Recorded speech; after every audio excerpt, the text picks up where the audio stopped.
தீபாவளினா பளிச்சுன்னு ஞாபகத்துக்கு வர்றது பட்டு, பட்டாசு, பலகாரம். பலகாரம்னா ஞாபகத்துக்கு வர்றது மந்த்ரா கடலை எண்ணெய். அபார ருசி, ஆரோக்கியமான உடல் நலம். தீபாவளி அன்னைக்கு மட்டும் இல்ல, என்னைக்குமே கிச்சன்ல இருக்க வேண்டியது மந்த்ரா கடலை எண்ணெய் தான்.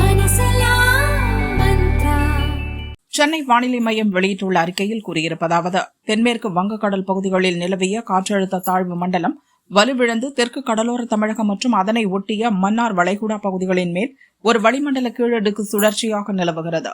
இதன் காரணமாக தென் தமிழகத்தில் அநேக இடங்களிலும், வட தமிழகத்தில் ஒரு சில இடங்களிலும் மற்றும் காரைக்கால் பகுதிகளிலும் மழை பெய்துள்ளது. அதிகபட்சமாக வேளாங்கண்ணியில் 9 சென்டிமீட்டர் மழை பெய்தது. திருப்பூண்டி 6 சென்டிமீட்டர், வேதாரண்யம், ஊத்து ஆகிய இடங்களில் தலா 5 சென்டிமீட்டர் மழை பதிவானது. நாலுமுக்கு, பேராவூரணி, காக்காட்சி, நாகுடி, கோடியக்கரை, தலைஞாயிறு ஆகிய இடங்களில் தலா 4 சென்டிமீட்டர் மழை பெய்தது. வளிமண்டல கீழடுக்கு சுழற்சி காரணமாக இன்று முதல் 14ஆம் தேதி வரை தமிழகத்தில் ஒரு சில இடங்களிலும், புதுச்சேரி மற்றும் காரைக்கால் பகுதிகளில் லேசானது முதல் மிதமான மழை பெய்யக்கூடும். செங்கல்பட்டு, விழுப்புரம், நீலகிரி ஆகிய 3 மாவட்டங்களில் இன்று கனமழை பெய்ய வாய்ப்புள்ளது. கடலூர், அரியலூர், மயிலாடுதுறை, தஞ்சாவூர், திருவாரூர், நாகப்பட்டினம், புதுக்கோட்டை ஆகிய 7 மாவட்டங்களில் நாளை கனமழை பெய்ய வாய்ப்புள்ளது.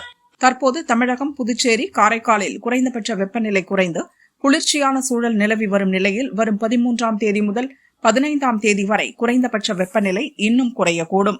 தமிழக கடலோர பகுதிகள், மன்னார் வளைகுடா மற்றும் குமரிக்கடல் பகுதிகளில் சூறாவளி காற்று மணிக்கு 35 முதல் 45 கிலோமீட்டர் வேகத்தில் வீசக்கூடும்.